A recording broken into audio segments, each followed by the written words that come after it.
Assalamualaikum warahmatullahi wabarakatuh. Bagaimana kabar kalian? Baik bukan? Tentunya Ibu selalu berharap semuanya dalam kondisi sehat walafiat. Anak-anak, berjumpa kembali di pembelajaran daring Bahasa Indonesia kelas 8. Sebelum kita mempelajari mengenai bab 4, apakah untuk materi yang sebelumnya, yaitu teks eksposisi, sudah benar-benar kalian pahami?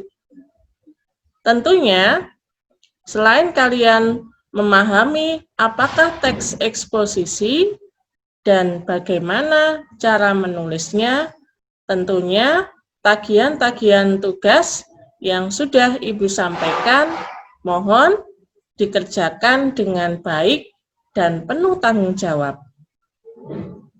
Anak-anak, di bab 4 ini kita mempelajari mengenai puisi. Tentunya sejak SD dulu kalian sudah dikenalkan dengan yang namanya puisi.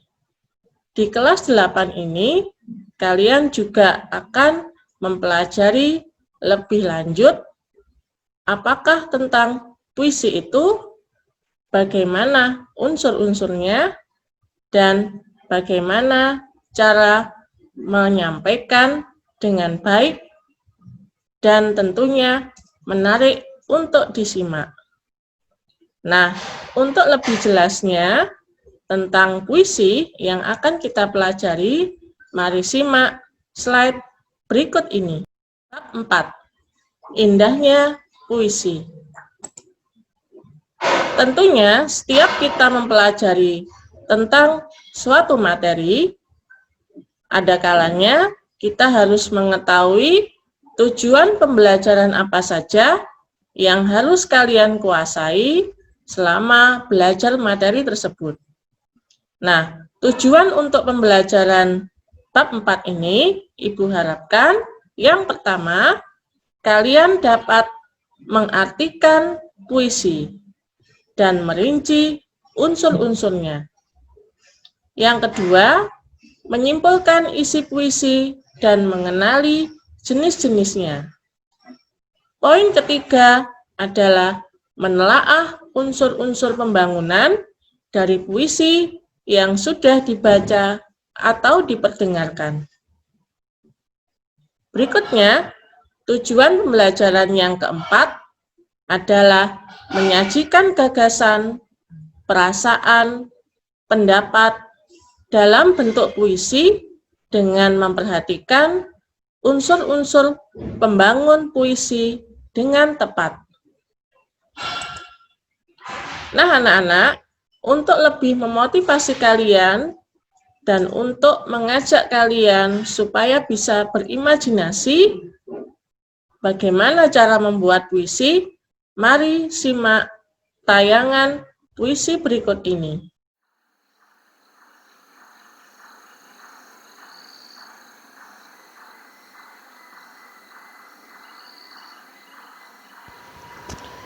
Pagi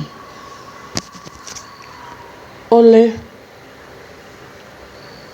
Dwi Ariyanti. Pagi yang cerah, secerah hati yang tak mau menyerah. Tak hanya sekedar berkelakar, menyuarakan pikiran yang sadar untuk menghempaskan beban yang telah tersandar. Ayo, semangatlah. Jangan kau biarkan racun merasukimu, menguji nyalimu, sampai berpendar rasa gelisahmu. Yakinlah, kau tak harus mengalah.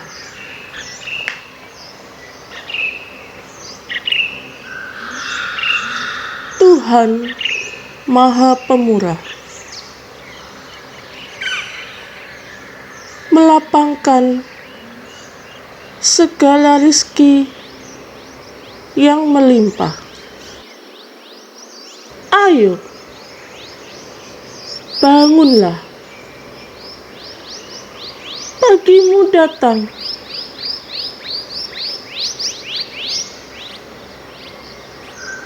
Sambutlah dengan tawa yang riang.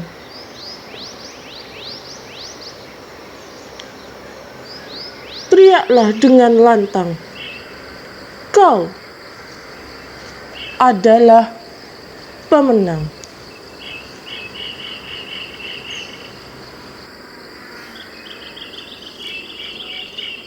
Nah, tayangan tadi itu adalah salah satu cara penyampaian puisi.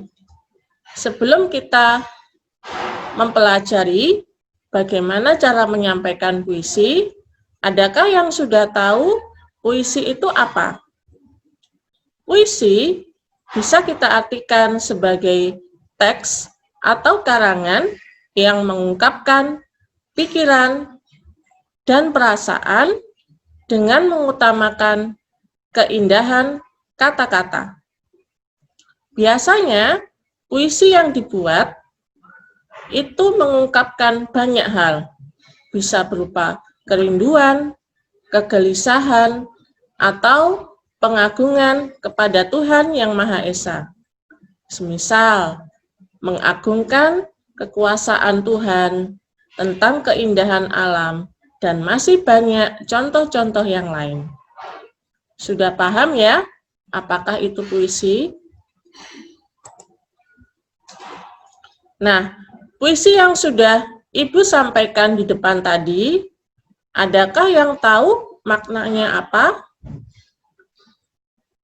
Puisi yang sudah Ibu tayangkan tadi, bisa kita maknai tentang menceritakan semangat untuk menatap masa depan, mencari rezeki tanpa mempedulikan halangan yang akan dihadapi. Bagaimana menurut kalian? Nah, ketika kalian sudah memahami mengenai apakah itu puisi dan ungkapan apa yang biasanya disampaikan dalam puisi, kerjakan kegiatan 4.1 di e-modul yang sudah Ibu sampaikan. Pada kegiatan 4.1 di sini, ada satu puisi dengan judul Aku yang dikarang oleh Chairil Anwar. Tentunya kalian sudah kenal ya, Chairil Anwar ini adalah seorang pujangga syair atau puisi yang terkenal di Indonesia. Nah, silahkan dibaca dulu puisinya, kemudian kalian kerjakan soal-soalnya. Ini sekilas cuplikan soal pada kegiatan 4.1. Setelah kalian membaca puisi karangan Chairil Anwar tadi, ada beberapa pertanyaan yang terdapat di dalam e-modul. Yang pertama, mengapa teks tersebut dikatakan sebagai puisi? Sudah tahu ya jawabannya. Yang kedua, teks dalam puisi itu mengungkapkan perasaan yang bagaimana? Apakah sedih, kagum, cemburu, rindu, atau sayang? Yang ketiga, keindahan apa yang tampak pada rangkaian kata di dalam teks puisi tersebut? Yang keempat, ditujukan kepada siapakah maksud dari teks tersebut?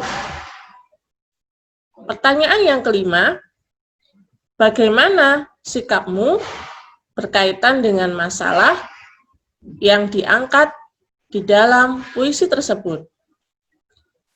Sudah tahu ya jawabannya? Silahkan nanti dikerjakan dengan baik, posting jawaban kalian pada tugas yang sudah Ibu sampaikan kepada kalian. Kerjakan dengan baik ya. Nah, setelah kalian mengerjakan kegiatan 4.1, mari kita mengenal apa saja unsur-unsur puisi. Tentunya setelah menyimak, membaca, atau mendengar tadi, tentunya puisi itu mengandung beberapa unsur. Sehingga terbentuklah dari suatu teks menjadi sebuah puisi yang indah. Apa saja unsurnya? Yang pertama, majas dan irama. Yang kedua, konotasi. Yang ketiga, lambang. Yang keempat adalah pengimajinasian. Nah, untuk lebih jelasnya tentang unsur-unsur puisi tersebut, mari kita simak slide yang berikutnya. Unsur puisi yang pertama adalah majas dan irama. Kalau kita pada bab sebelumnya mempelajari mengenai teks eksposisi, apabila kita bandingkan dengan bab keempat ini, jelas sangat berbeda.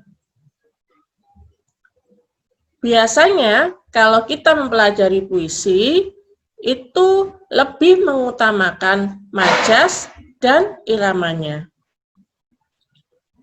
Tahukah kalian majas itu yang bagaimana? Majas bisa kita artikan sebagai bahasa kias yang dipergunakan untuk menciptakan kesan tertentu bagi penyimak atau pembacanya. Misal, menggunakan perbandingan, pertentangan, perulangan, dan perumpamaan. Yang kedua adalah irama atau musikalitas. Apakah itu irama? Irama adalah alunan bunyi yang teratur dan berulang-ulang. Fungsinya apa irama dalam sebuah puisi? Fungsinya adalah memberi jiwa pada kata-kata dalam puisi yang akhirnya nanti membangkitkan emosi, misalnya sedih, kecewa, marah, rindu, atau bahagia. Nah, untuk majas yang kita pelajari pada slide sebelumnya, biasanya majas yang sering kali digunakan dalam puisi yang pertama adalah majas personifikasi. Apakah majas personifikasi?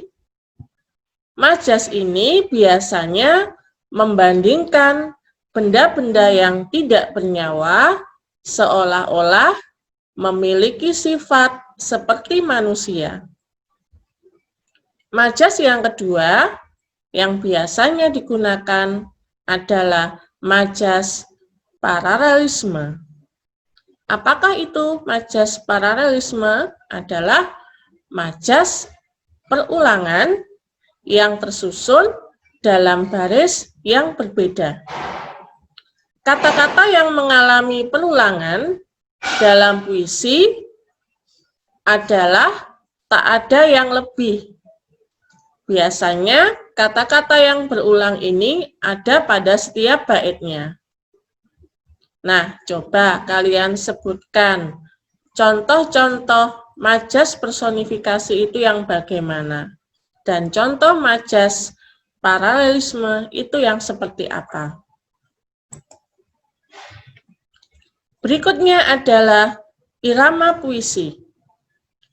Irama puisi yang diekspresikan dengan lembut biasanya sebagai perwujudan dari kagum dan simpati. Nah, untuk berikutnya yang kita pelajari mengenai unsur puisi adalah penggunaan kata-kata konotasi. Kata-kata konotasi adalah kata-kata yang bermakna tidak sebenarnya.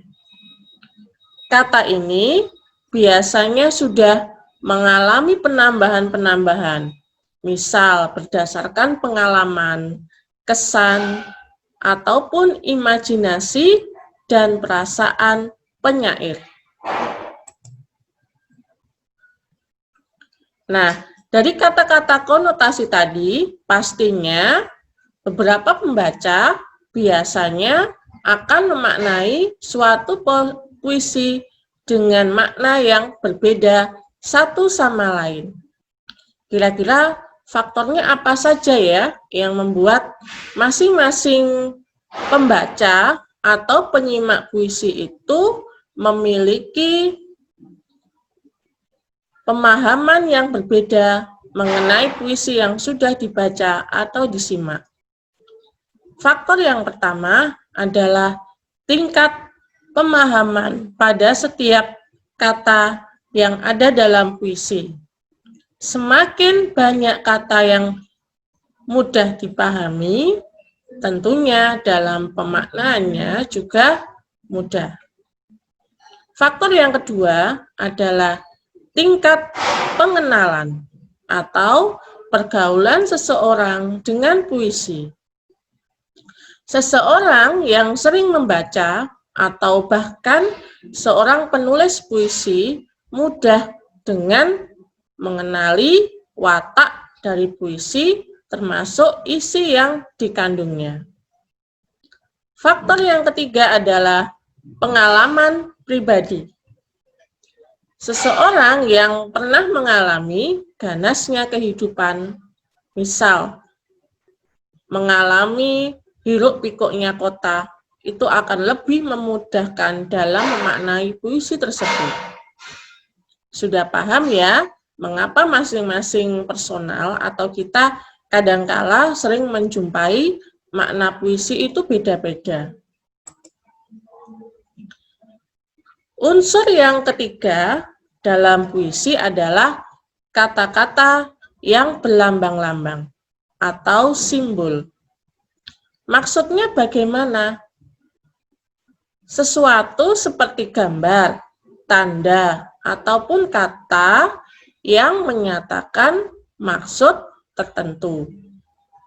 Misal, pada gambar Garuda Pancasila. Di situ kita temui gambar berupa padi dan kapas yang melambangkan kesejahteraan dan kemakmuran. Kemudian kita juga menjumpai tunas kelapa pada pramuka. Maksudnya apa simbol tersebut? Diharapkan pada generasi pramuka tersebut bisa menjadi generasi yang serbaguna bagi agama, nusa, dan bangsa. Dan masih banyak contoh-contoh simbol atau lambang-lambang lain yang biasanya digunakan dalam bahasa sebuah puisi. Unsur yang keempat adalah pengimajinasian dalam puisi. Maksudnya bagaimana? Pengimajinasian adalah kata atau susunan kata yang dapat menimbulkan khayalan atau imajinasi. Dengan imajinasi yang ada di dalam puisi, tentunya membuat pembaca seolah-olah bisa merasa, mendengar, atau melihat sesuatu yang diungkapkan oleh penyair.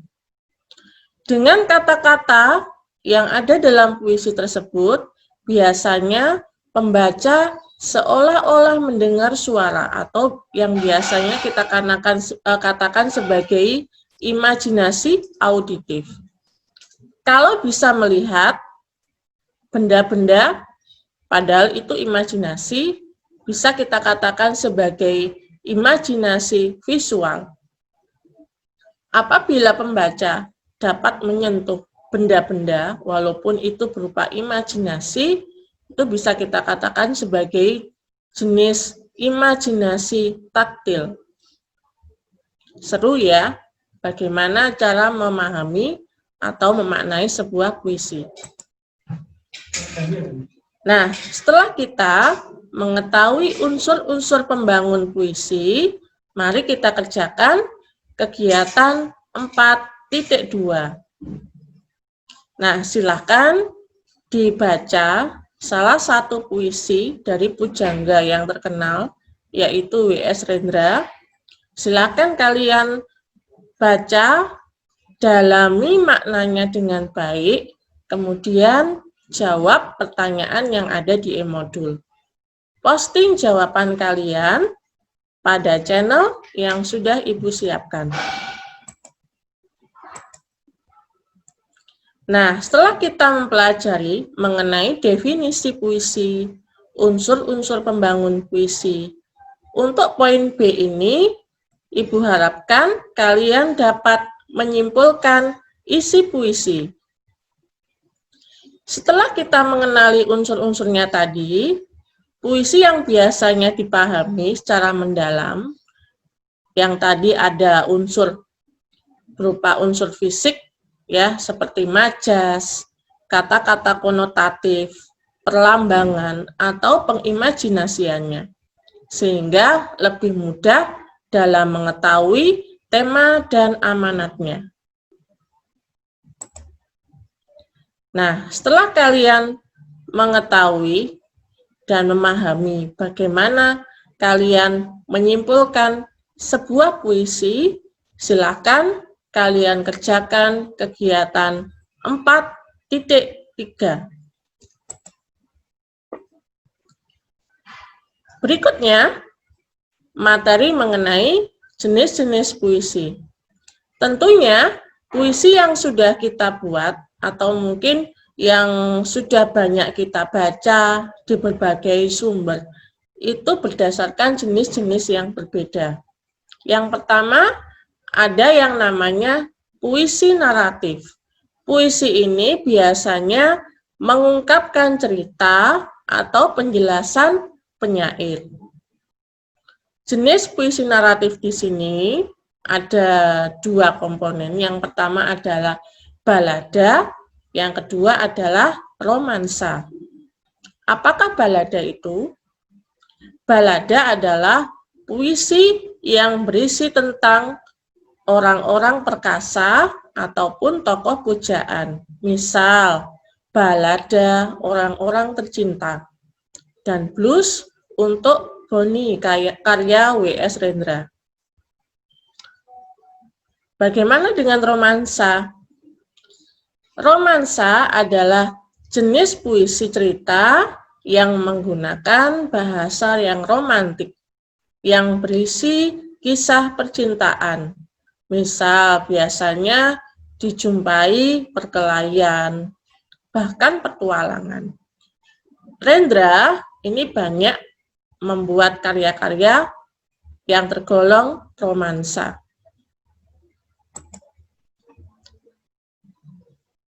Berikutnya, jenis puisi adalah puisi lirik. Misal, pada puisi lirik di sini ada beberapa kategori ya. Yang pertama, elegi, ode, dan serenada. Elegi itu apa? Elegi itu adalah puisi yang mengungkapkan perasaan duka. Misal, elegi Jakarta, karya Asrul Sani, yang mengungkapkan perasaan duka penyair di kota Jakarta. Kalau serenada yang bagaimana? Serenada adalah sajak percintaan yang dapat dinyanyikan. Contohnya banyak sekali ya, salah satunya adalah karya W.S. Rendra. W.S. Rendra di sini ada serenada hitam, serenada biru, dan masih banyak yang lain. Lalu bagaimana dengan ode? Ode adalah puisi yang berisi pujaan terhadap seseorang tentang suatu hal atau sesuatu keadaan. Misal tentang tokoh-tokoh yang dikagumi. Di sini ada beberapa contoh ode yang terkenal. Teratai, karya Sanusi Pani. Kemudian ada Diponegoro, karya Chairil Anwar.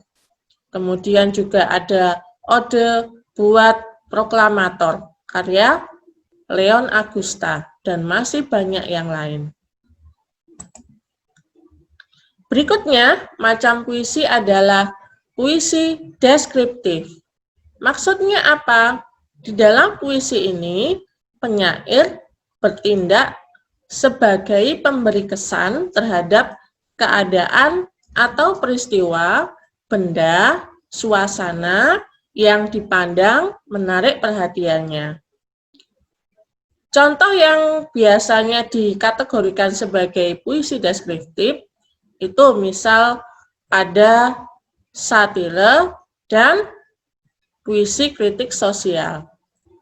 Kalau satire itu mengungkapkan perasaan tidak puas penyair terhadap suatu keadaan atau bahkan bisa bersifat menyindir atau menyatakan keadaan yang sebaliknya. Kalau puisi kritik sosial biasanya menceritakan tentang ketidaksenangan penyair terhadap keadaan atau terhadap diri seseorang. Nah, anak-anak, setelah kalian mempelajari mengenai jenis-jenis puisi, silakan kalian kerjakan kegiatan 4.4. Tetap semangat ya dalam mengerjakan. Tentunya setiap tugas yang harus kalian selesaikan, mohon dikerjakan dengan ikhlas dan tepat waktu. Nah, anak-anak, tadi kita sudah memahami banyak mengenai puisi. Nah, selanjutnya bagaimana cara memilah unsur-unsur di dalam puisi? Tentunya unsur-unsur di dalam puisi tadi meliputi ada majas, irama, kata-kata konotasi, dan kata-kata yang berlambang. Unsur-unsur tersebut bisa kita katakan sebagai unsur fisik yang mudah untuk dijumpai atau dimaknai, atau yang biasanya dikatakan sebagai sifatnya tersurat. Tapi dalam puisi juga ada yang namanya unsur batin. Artinya apa? Unsur yang biasanya tersembunyi di balik unsur-unsur puisi tadi. Ya, dengan demikian akan tersingkap unsur batin yang di dalamnya itu terdapat tema, amanat, perasaan penyair, dan nada ataupun sikap penyair terhadap pembaca. Nah, anak-anak, tadi kalian sudah mempelajari ya mengenai bagaimana cara memilah unsur-unsur di dalam puisi.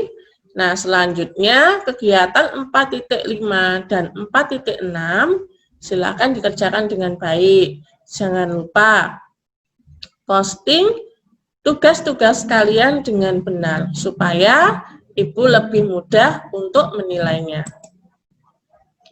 Nah, anak-anak, biasanya selain kita mempelajari bagaimana membuat puisi yang baik, tentunya kita juga harus bisa membaca puisi dengan baik pula. Nah, langkah-langkahnya bagaimana dalam membaca sebuah puisi? Yang pertama, perhatikan dulu judulnya. Judulnya tentang apa? Yang kedua, lihatlah kata-kata yang dominan di dalam puisi itu. Poin yang ketiga yang harus kalian perhatikan adalah pahami makna-makna konotatif yang ada di dalam puisi itu. Yang keempat, tangkaplah ide pokok penyair yang ada di dalam puisi. Yang kelima, temukanlah pertalian makna tiap unit puisi. Kata demi kata, frase demi frase. Saat membaca puisi, biasanya kita juga harus memperhatikan kualitas suara atau yang kita kenal dengan vokalisasi. Dan tentunya juga harus didukung dengan gerak mimik. Aspek suara yang berkenaan dengan cara mengungkapkan kata-kata dalam puisi berupa lafal, tekanan, dan intonasi. Sedangkan yang gerak mimik tadi digunakan untuk menunjukkan ekspresi atas penghayatan dari puisi yang dibawakan. Nah, ekspresi itu yang bagaimana? Ekspresi bisa kita artikan sebagai pengungkapan atau proses menyatakan, memperlihatkan, atau menyatakan maksud, gagasan, atau perasaan. Biasanya, ekspresi yang disampaikan bisa berupa ekspresi yang sedih, antusias, atau berharap, atau semangat. Yang B adalah lafal. Lafal bisa kita maknai sebagai ucapan seseorang pada huruf atau kata. Di dalam membacakan puisi, huruf atau kata-kata yang harus dilafalkan itu harus jelas. Jangan sampai tertukar dengan huruf atau kata-kata yang lain, sehingga menimbulkan makna yang berbeda. Tidak boleh salah ya dalam pelafalannya. Berikutnya adalah tekanan. Tekanan di dalam membaca puisi itu berupa kuat lemahnya saat mengucapkan kata atau kalimat. Biasanya juga harus ditegaskan bagian kata yang perlu benar-benar ditegaskan sehingga makna dalam puisi itu bisa ditangkap atau jelas. Berikutnya adalah intonasi.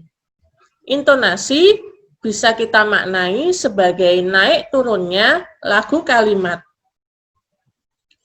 Perbedaan intonasi dalam membaca puisi itu bisa menyebabkan perbedaan maksud suatu kalimat. Terdapat intonasi, misalnya ada intonasi berita, tanya, perintah, dan seru.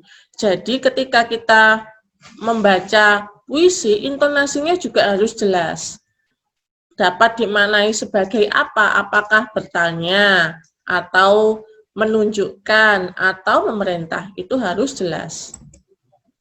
Nah, anak-anak, setelah kita tadi sudah mempelajari definisinya, unsur-unsurnya apa saja, cara memilahnya juga, bagaimana cara membacanya, silahkan dilanjutkan mengerjakan kegiatan 4.7. Nah, anak-anak, Ibu harapkan tetap semangat ya dalam mengikuti pembelajaran daring ini. Tentunya kalian juga harus tetap menjaga imunitas kalian dengan cara istirahat yang teratur, kemudian hindari stres, kemudian rajin berolahraga walaupun di dalam rumah ya. Dan tidak lupa juga konsumsi makan makanan yang bergizi dan tentunya selalu berdoa kepada Tuhan. Semoga kita selalu diberikan kesehatan dimanapun dan kapanpun. Nah, anak-anak, biasanya kalau dalam membaca puisi kita mengenal dengan istilah musikalisasi puisi. Maksudnya apa? Biasanya puisi dalam hal ini itu bisa diekspresikan dalam bentuk lagu. Misal, biasanya kita jumpai dalam peringatan hari-hari besar nasional ataupun hari-hari keagamaan. Sehingga makna dan ketertarikan dalam menyimak puisi menjadi lebih meningkat. Kita jumpai banyak contoh ya dalam musikalisasi puisi yang biasanya juga terdapat dalam sebuah ciptaan lagu. Misal, pada ciptaan lagu Ebit GAD, kemudian juga Bimbo. Di situ juga sudah mencontohkan ya bahwa bait-bait puisi ini bisa kita ubah menjadi sebuah lagu yang tentunya menarik dan syarat akan makna. Nah, anak-anak, kita tadi sudah mempelajari ya mengenai banyak hal tentang puisi. Kita jadi lebih tahu puisi itu yang bagaimana, cara membuatnya seperti apa, dengan tidak melupakan unsur-unsur pembangun dalam sebuah puisi. Dan tentunya di dalam materi ini juga Ibu harapkan kalian bisa menyajikan puisi buatan kalian.